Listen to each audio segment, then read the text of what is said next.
Hello, how you doing? I am just going to put out a small warrior guide.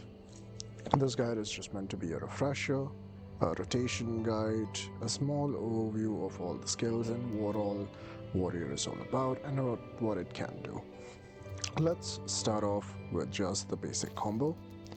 We have heavy swing, maim, into either Storm's Eye or Storm's Path. Believe it or not, that's around 70 to 80% of Warrior's rotation. So let's get started.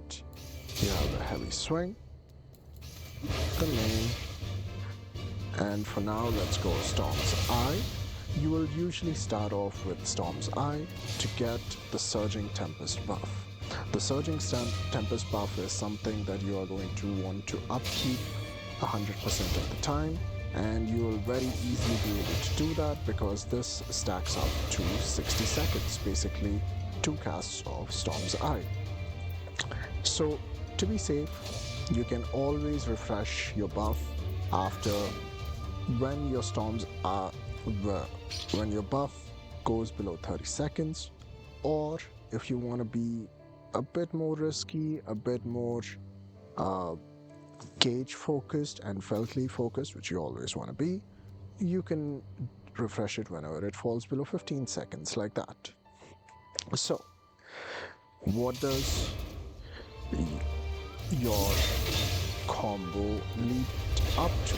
It leads up to your gauge building up, and that leads to your Felcleve. Your Felcleve is what your class is completely based off of. Usually it is going to be your biggest move, apart from cases where you have your inner release, which is your buff active, your big damage phase active, where you have access to stronger moves. But usually your Felcleve is your strongest move that you will want to use all the time if you could, but since you can't, you will build up your gauge through your combos, and then you get to use Felcleve. Right. So, what do the other moves in your kit do? Let's just go over them one by one. Your Infuriate is going to give you just 50 gauge, and in addition to that, it is also going to change Felcleve into Inner Chaos or Big Exploding Felcleve.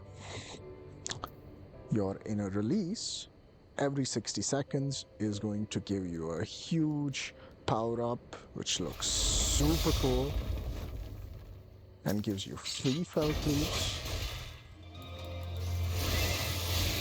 and it's going to give you some other moves like Primal Rend and Primal Ruination. In addition to that, it's going to also give you an off GCD, which is Primal Wrath. Now, what are GCDs and off GCDs? You have something called a global cooldown in FF14, where you would have noticed every time I pressed heavy swing, maim, Storm's Path, Storm's Eye, and a lot of other moves came on cooldown, but a lot of them didn't. Like for example, Orogeny or Upheaval didn't go on cooldown, and that's because they are on a separate cooldown, which is called the off global cooldown, the OGCDs. So the OGCDs pretty much have no cost to them, because the way we look at cost is which is part of your GCD timeline, because you can only have one move as part of your GCD timeline at any given point. And if you use a Felcleve, you can't use any other move. But if you use something like Onslaught, it doesn't really take up much space, and you can use Upheaval almost in the same GCD, many times in the same GCD. So these are pretty much free damage buttons. So Onslaught, upheaval, all these moves you keep on cooldown as much as you can. Use them whenever they are available and do not worry about saving them up for something. Using two of these abilities is always going to be better than using these abilities one time at maybe an optimal time, right? So, how will all of these abilities flow, right? So, your rotation is going to be something like this.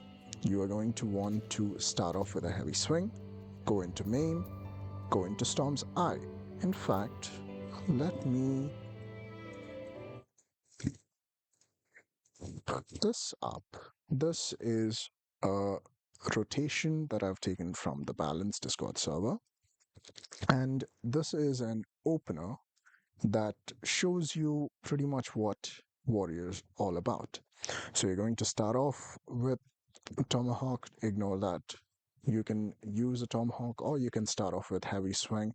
It um, depends on whether you are pulling the boss or you are right next to the boss.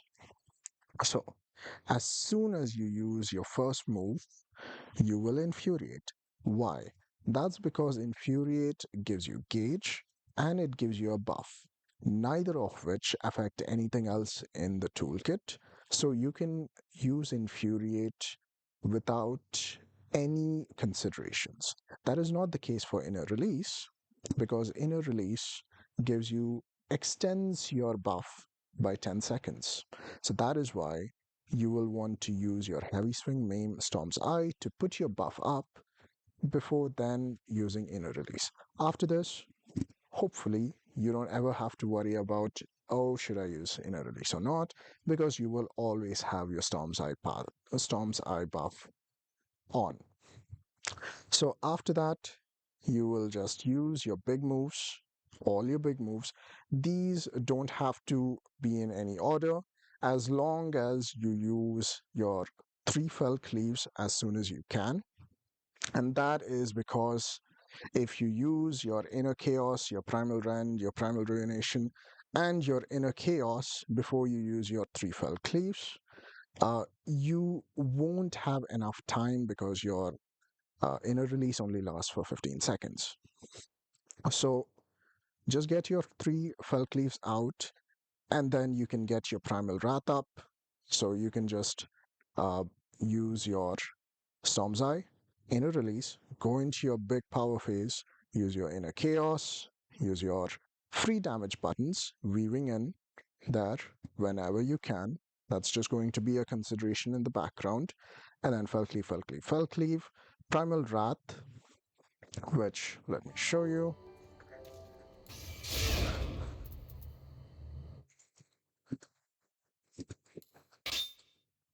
Heavy swing, main, Storm's Eye, oh, forgot my infuriate, and then go into inner chaos,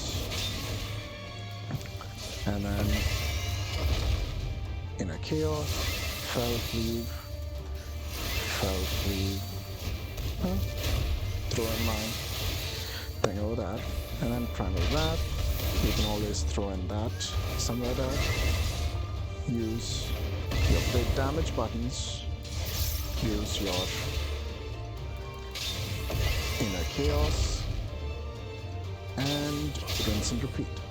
Now that is your damage phase. Now what do you do outside of your damage phase? You would save up your inner chaos for burst phase, but if you don't care about that, just use it whenever you can.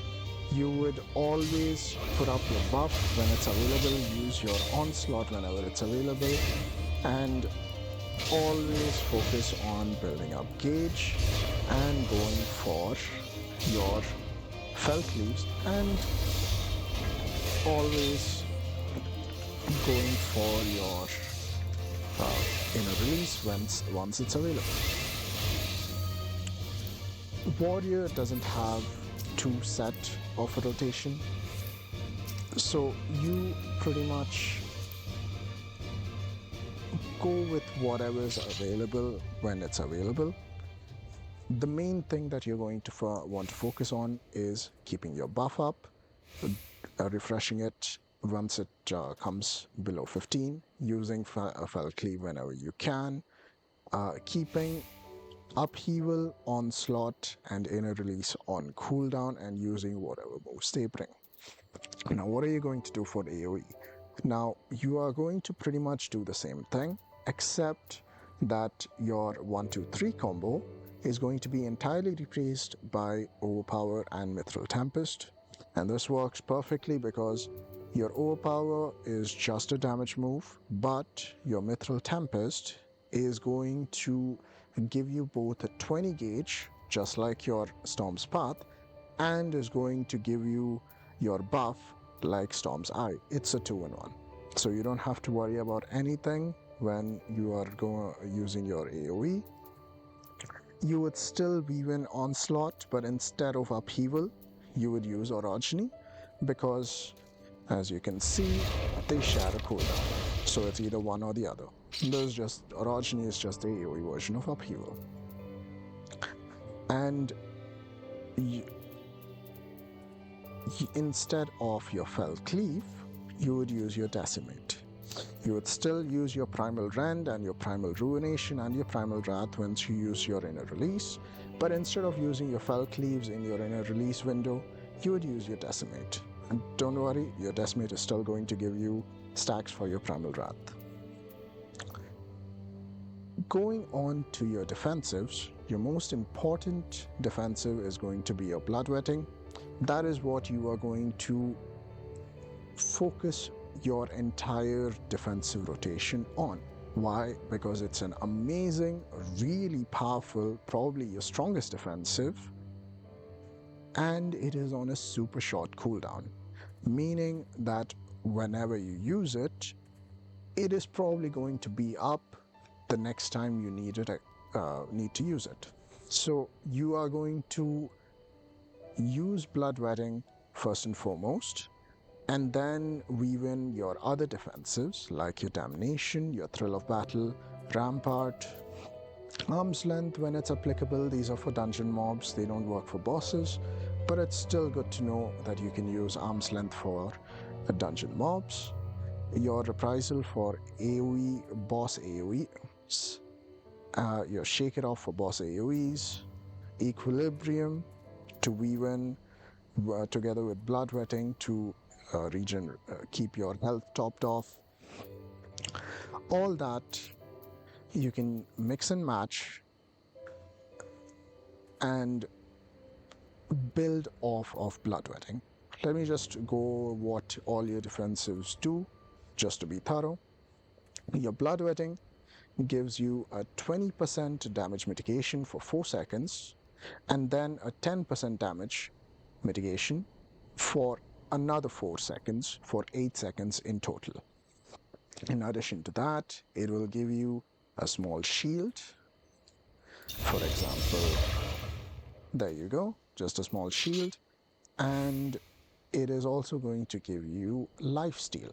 Now, the lifesteal is what makes this move so good, because for 8 seconds, every time you hit an enemy, you are going to regenerate health. That's going to be 3 moves if you're on a single target, or a bajillion moves if you are in an AoE situation, because every monster you hit is going to activate the lifesteal, and you are going to get topped up to 100% every time you use an AoE. I like to think of Bloodwetting as full heal, 3 full heals every 25 seconds. That's why Warrior is so busted in dungeon pulls. Now, your Damnation. Your Damnation is a really powerful defensive. It is on a long cooldown. It's probably your longest cooldown, and other than your home gang, but it is on a 120-second cooldown, but it is a 40% mitigation.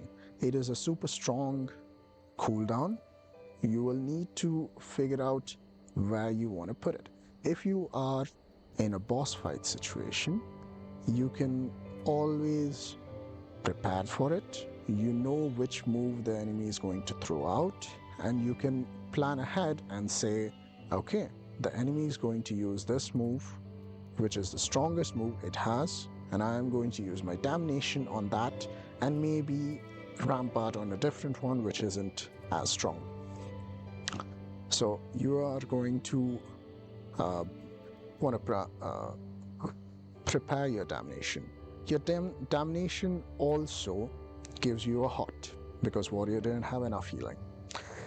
Oh, by the way, your blood wedding gives you healing, your damnation gives you healing, your thrill of battle increases your HP, which kind of is healing, but it also increases the amount of healing that you take.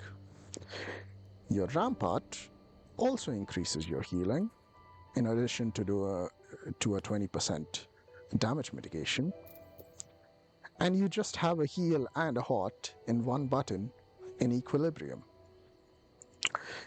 Oh, and shake it off also gives you a hot. So warrior is nothing but heals in his defensive rotation. Plan around that, know that that's what warrior does, and when you are planning along with your static, you will want to take that into consideration when planning your healing plan. Your reprisal, don't forget reprisal, because reprisal is a 60-second cooldown which can be used 5-6 times, 7-8 times a fight to reduce a huge amount of damage that the boss does. Do not forget reprisal, it's amazing. Your home gang is your strongest defensive, but it is also very situational. You are only going to be able to use home gang in situations where the enemy will kill you if you don't do something about it. It is not going to be very helpful in cases where your enemy is going to do a little bit of damage constantly. But again, for situations like those, warrior has heals for days, so don't worry about it. For big hits, you have home gang. For small hits, you have heals all over your defensive rotation. What else? What else? What else? Keep your role actions always in the know. I'm going to skip these, but these are very important. Do know how they work, especially shock and provoke if you are playing with another tank. That should be all. Best of luck in your dungeons, your trials, your savages. See you guys in the game.